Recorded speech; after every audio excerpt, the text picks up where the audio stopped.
So I'm just spreading the muse.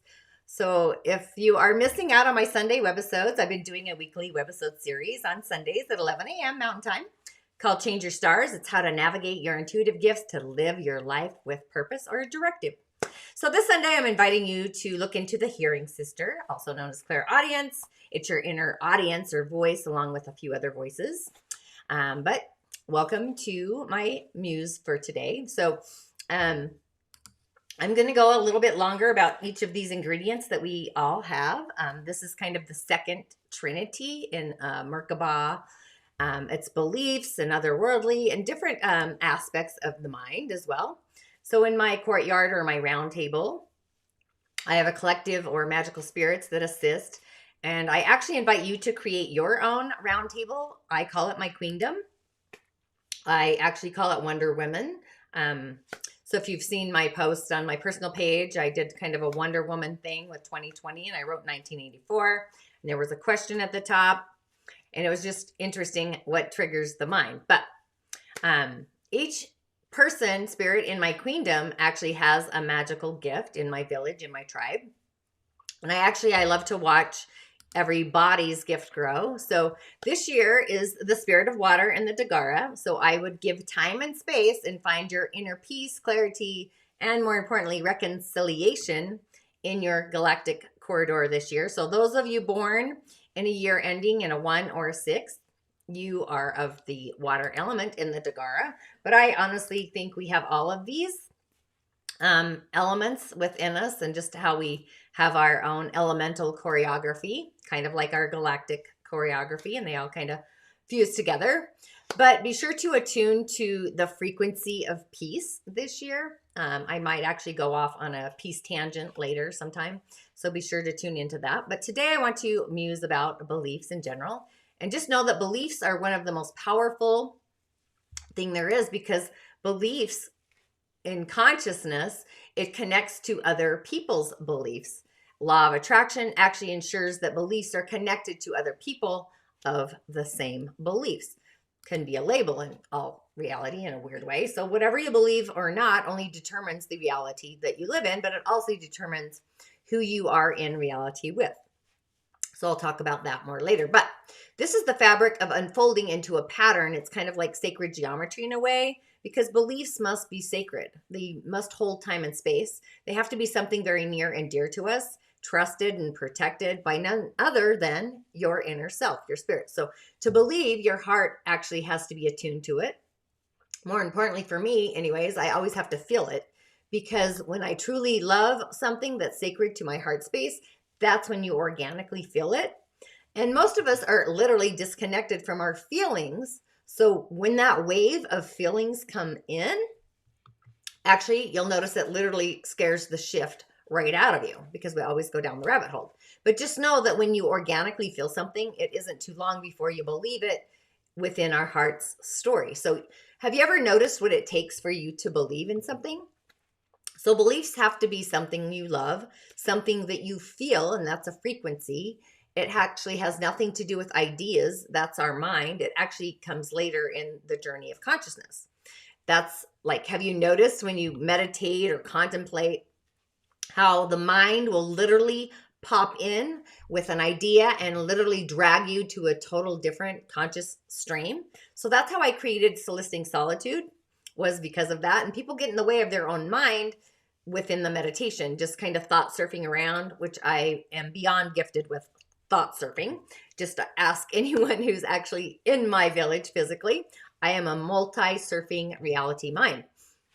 That's just what's happened for me in this dimension, in this lifetime. But true beliefs have absolutely nothing to do with facts. That's more of reality and integrity, which actually flows later. It's what becomes in reality. So this is why you always see other people who get frustrated with other people's systems of beliefs, because they throw out all the facts and then they throw out certain ideas, maybe a behavior or just some other examples for other people, and why you're supposed to believe whatever it is that they're conjuring up within their system of beliefs, or not believe in something as well, which is totally happening right now, especially today. Hence why I am Wonder Woman. Gotta have some fun, right? So Just know that belief always comes from something that's within your heart and your soul, for the matter. And it has to be sacred. You have to feel it. You have to just have a feeling that it's right. So I see a lot of people that just go with the consciousness thread. So they're literally going against their feelings because they aren't listening to them in general. And they don't want to have an argument or feel shame or guilt or whatever that goes with the negative feeling, which is, hey, I really don't feel this way. So I see a lot of that going on lately. And that's kind of how dis-ease manifests in our bodies. Is it's an emotional response and it affects our organic organ system.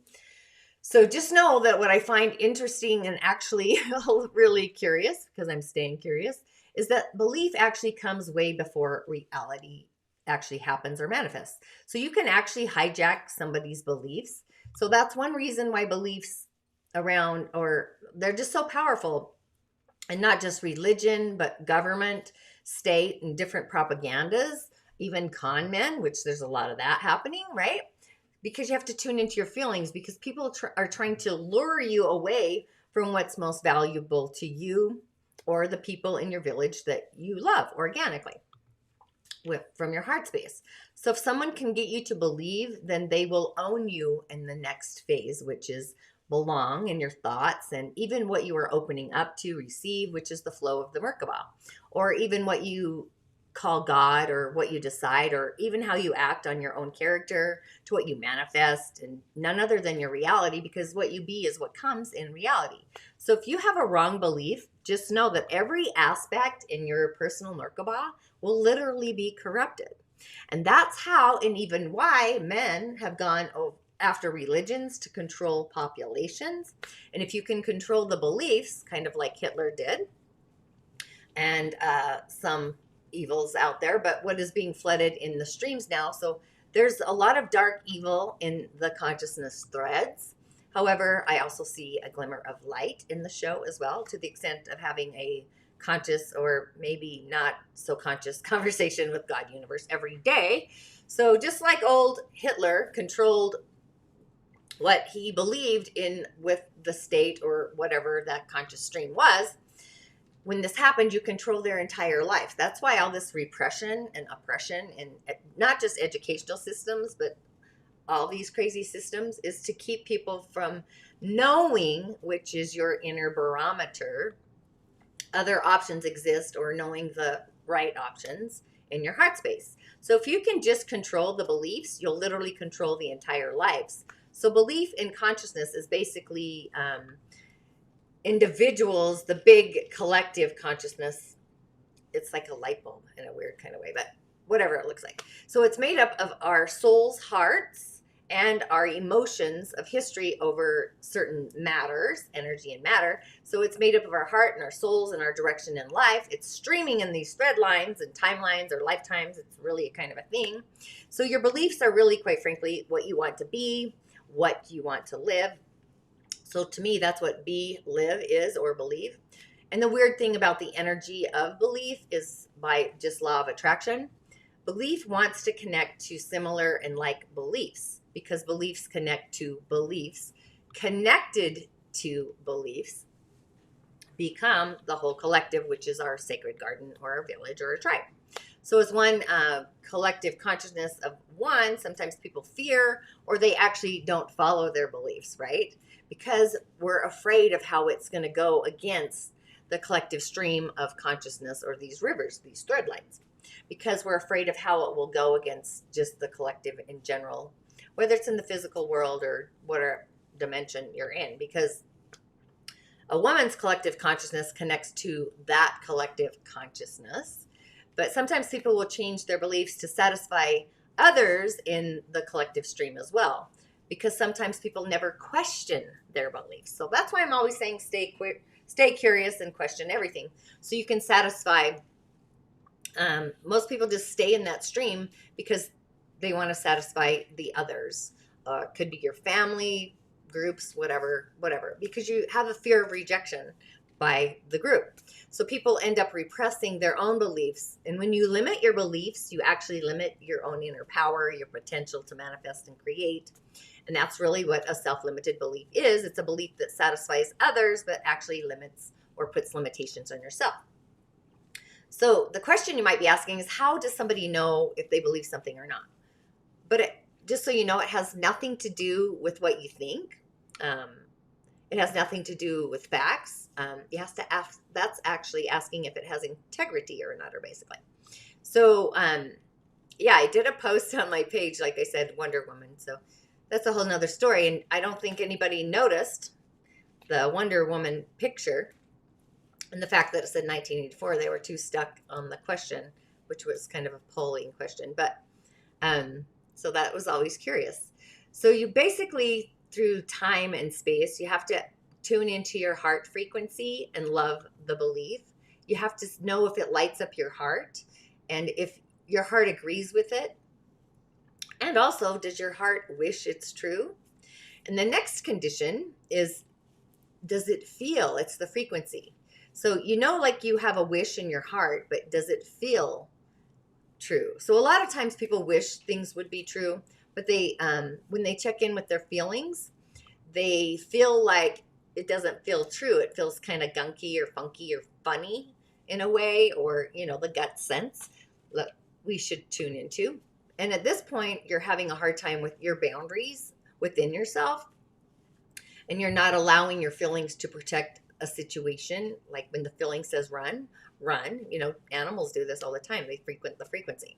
So you're only going with what the heart is wishing for, or is, you're not tuning into what your feelings are saying for you.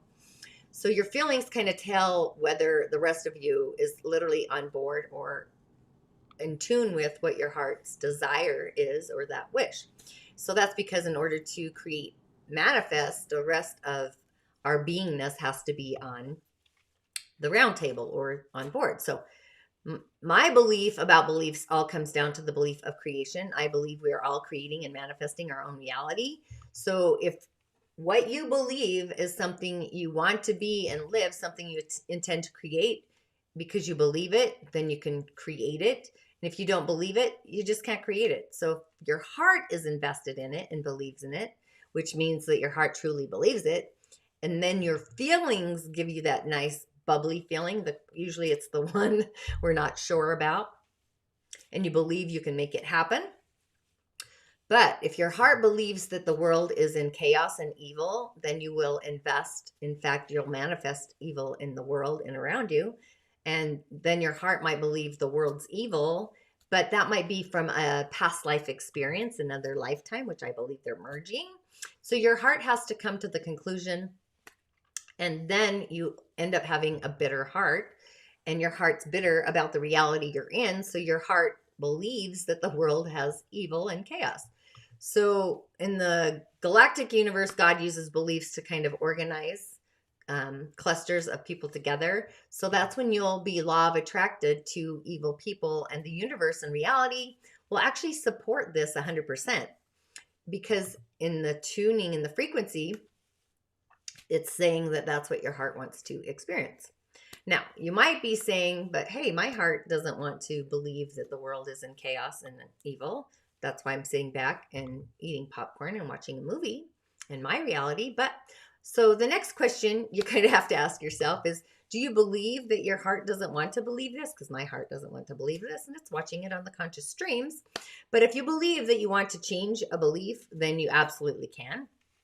And if your heart space, your spirit wants something, and you can change what it believes in or what it doesn't believe in. But the point is, it's all about your heart, your spirit believing in it is what you will law of attract. And that's how we work in co-creation. And that's how it begins. So our beliefs connect to other people who believe in the same thing, whether it's a Jesus believer connecting to a Jesus believer, a Mormon believer connecting to another Mormon believer. I'm in Salt Lake City, Utah. Astrology believers connecting to other astrology, et cetera, et cetera, et cetera. So that's why we're all in this unified unity, which I think we need, community unity, belief systems. But we can also co-create and manifest bigger, larger, galactic, abundant kinds of things. So that's why evil powers on Earth. Again, I've been watching Ertugrul. So it's interesting watching how the evil plays out, whether it's the Crusaders, the Templars, the Mongols. There's all these things, but it's based on history. It's totally fascinating. But that's why religions always kept separate. Um, and God forbid, heaven forbid, whatever, the universe forbid that any of this come together, because then we'd have this total power of God universe, right? So we'd all have a vision that was more collective. And we could change the way things are actually done by literally, which I think we need to do more of, having that God conversation, our inner light, our inner prayer story, right? So it really doesn't matter what you believe. What matters is that you find other people who believe in your same belief, your tribe, your village, your queendom, your Wonder Women. So also when belief leads to certain facts, that's when you will manifest just in a success garden what you literally believed.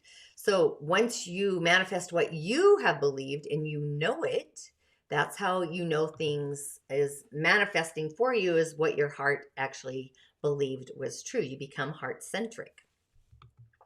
So we kind of find evidence or knowledge. It's all around beliefs and manifestation of what's manifested in the past. So that's how we know, is that we believed in it because we've actually manifested it in the past. And that's kind of our inner knowledge. It's what we know in our gut, basically. But I'll argue that we've all created this knowledge and we didn't discover it. Even scientists who truly believe in their heart and their soul, they'll actually discover and manifest what their heart or believed in within the theory of that scientific discovery. But if you take a different scientist and maybe they don't really think it's right, or they're looking to prove something is right, they're not really going to manifest the evidence because it wasn't based on their heart or what they were feeling. I kind of think about airplanes just now, but that was a whole nother deal, but popped in, where people, if you're doing something really from your heart, so, and you feel it inside. So if it's something that comes from your thoughts more so, not your beliefs or your ideas or whatever that looks like, then it won't manifest in reality. And if it does, it creates the matrix of, most people create a matrix of beliefs from growing up. I remember being in a church very young, and a bishop or whomever said something, and I looked right at him and said that wasn't true, because it wasn't resonating with my true space, and my mother kind of got freaky out. But that's a whole nother deal. So we create these beliefs growing up because we want to be loved and accepted from our parents and teachers and God knows what else. So we just accept and subscribe to the beliefs without tuning into the frequency of our heart, because our heart wants to stay happy. It wants to play. It wants to be in the world and have its own village of creativity. So the beliefs that do suit your heart at that time, but as you grow up, they don't. So you start to see that not all these beliefs that we're raised under that umbrella literally go along with what our inner sanction, our spirit space tells us. I think this is why a lot of midlife crises happen, because you realize you wanted something different. You just wanted your parents or your village basically to accept you. But in your heart, you might not really believe the same reality. And I think that's an opinion. I totally, I'm not a judgy person. That's not really my thing. I listen to people's opinions. I kind of make them have that soul conversation with themselves. But if that's the case for you, so then you have to realize that love comes from yourself, your inner spirit, and you will only love your life if you're satisfying yourself. You will only love life if you're listening to your heart and what you believe. And that means that if you follow this, then you're going to attract a whole new group of people to be in your tribe and to be in your village that do believe in what you believe in. And other people are basically going to fade away or fall away because they don't believe, and you lose them because they don't believe. So as a result, it kind of creates anxiety because people don't want to follow other people's beliefs, and then they get afraid of losing people out of their garden. And what's funny about that in an organic way is that the ones that stick by what their heart resonates with and their beliefs, usually what happens is the people in the village or the disbelievers literally decide to jump on board and follow them. And they end up putting down their own beliefs and kind of questioning them, and then following more of what their heart is saying and what they're tuning into. So you might go through a period where you lose a lot of friends and family. God knows I have, and it's totally okay. It funks up your environment. That's the word I'm trying to say. It creates toxicity. So you have to walk in your desert alone when this happens, and you're kind of waiting for the universe to kind of law of attract and recreate the group that actually makes your heart sing. So you might find that you end up, for me, I'm offering just like an outside door to people who maybe are closed mindedness. Maybe I want to open a door to a new way of believing or thinking or seeing things. um, but the only thing you can really do to stay in your own heart space is my three go-tos are peace, joy, and happiness, and always has to have integrity. Those are literally my three virtues, plus one, integrity. So I always have to follow what my heart totally is in sync with in the belief system.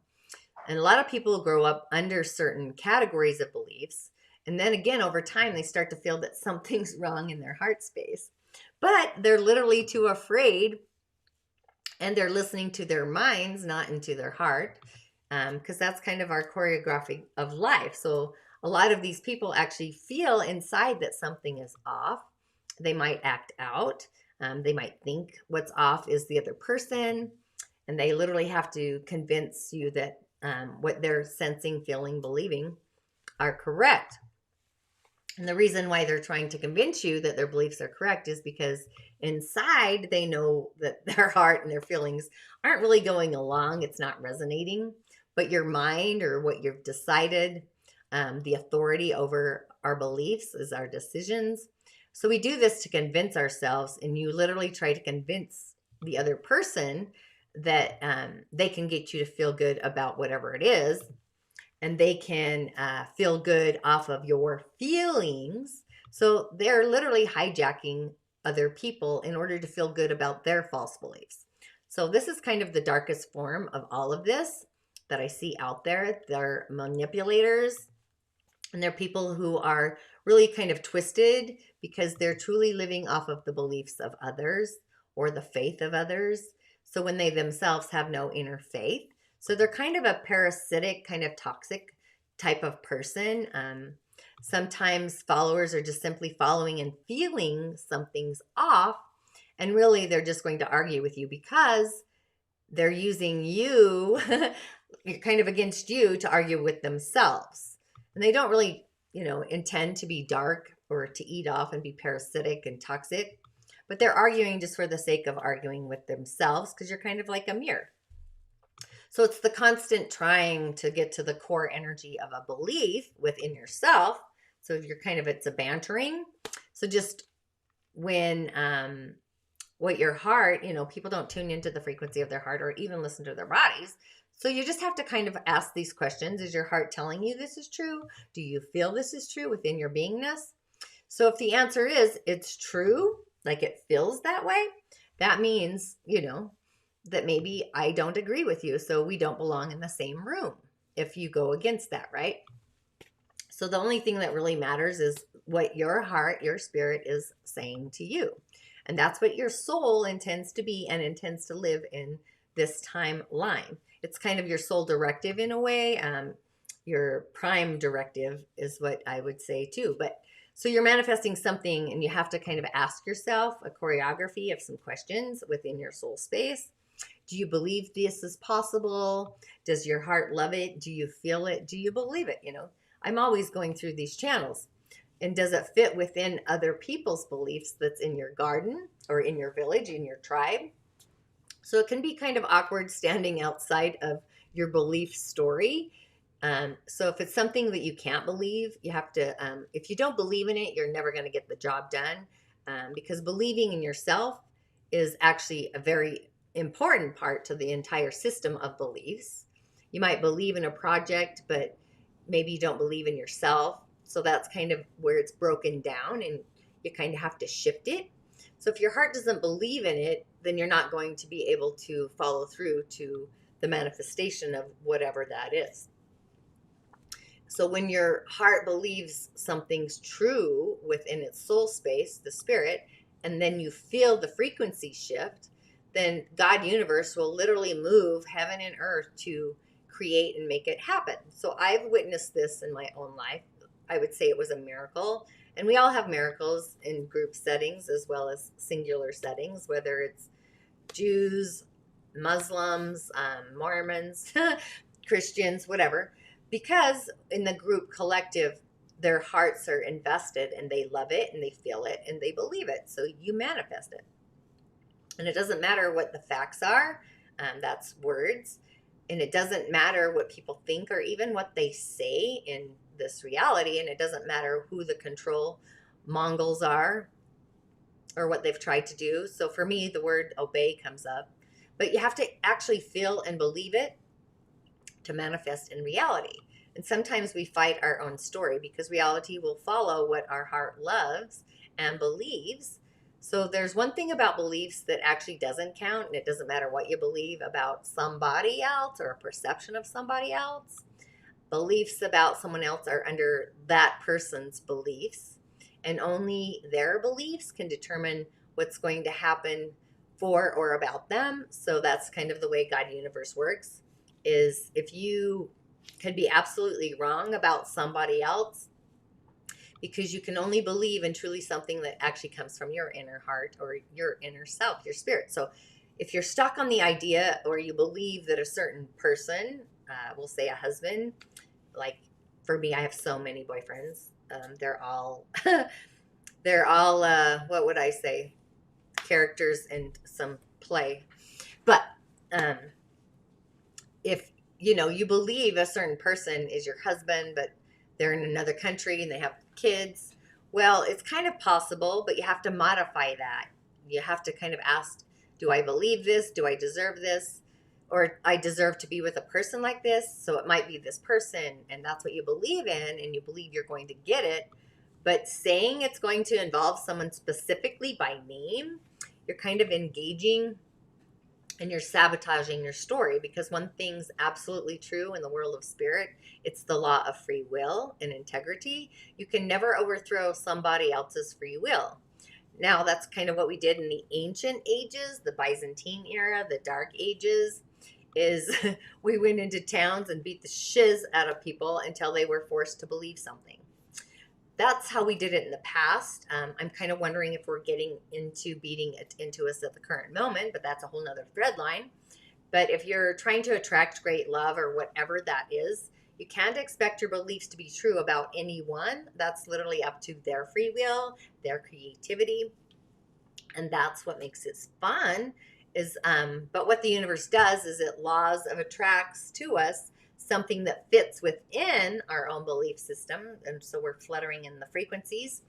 And then you get everything that you ever wanted plus more. So if you're going to believe in manifestation, you really have to kind of step back out of your own story, be your own muse, be flexible, and just allow the universe to bring you what your heart wants, and it has to resonate within integrity, not be too focused on the final little details.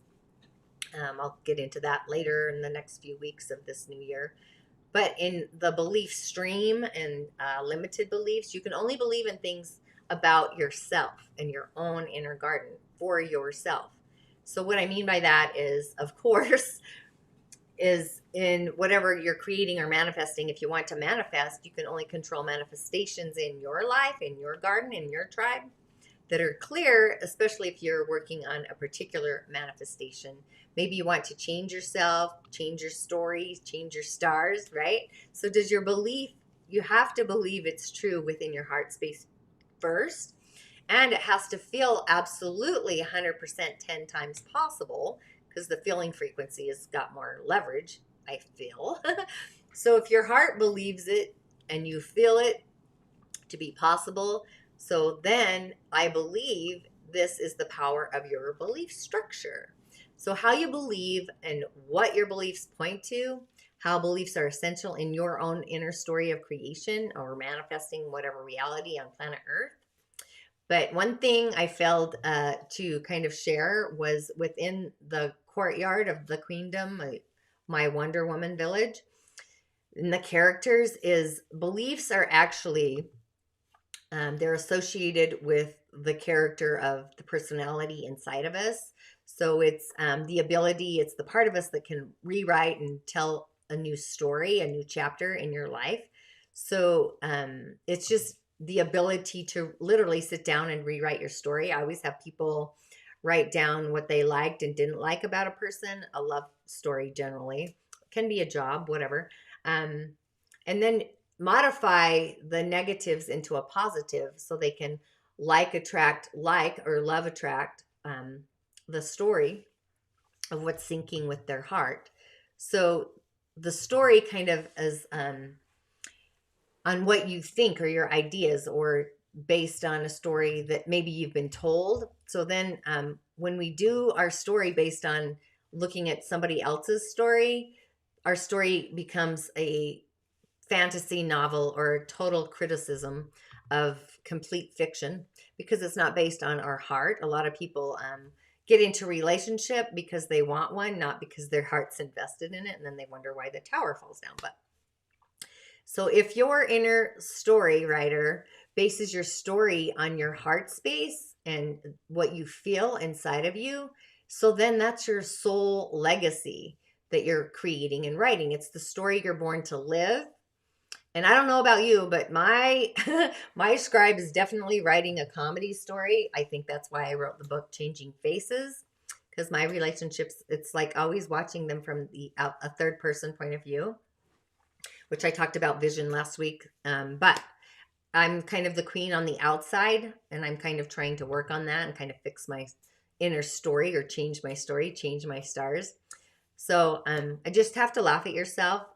So just once you get in the flow of your own scribe, the person that's writing your story, and you get your story straight, and it's based on what's happening in your heart, in your village, your own inner village, not somebody else's. You tune into your feelings so you can kind of find the path of where your heart is going, and rewrite your story. And that's kind of where we're at in this God universe space. So thanks for joining me. I know this was a lot, but I hope to see you Sunday for the Hearing Sister. It's the audience inside of you. And as always, I will see you on the other side. Ashe, and thanks for joining me.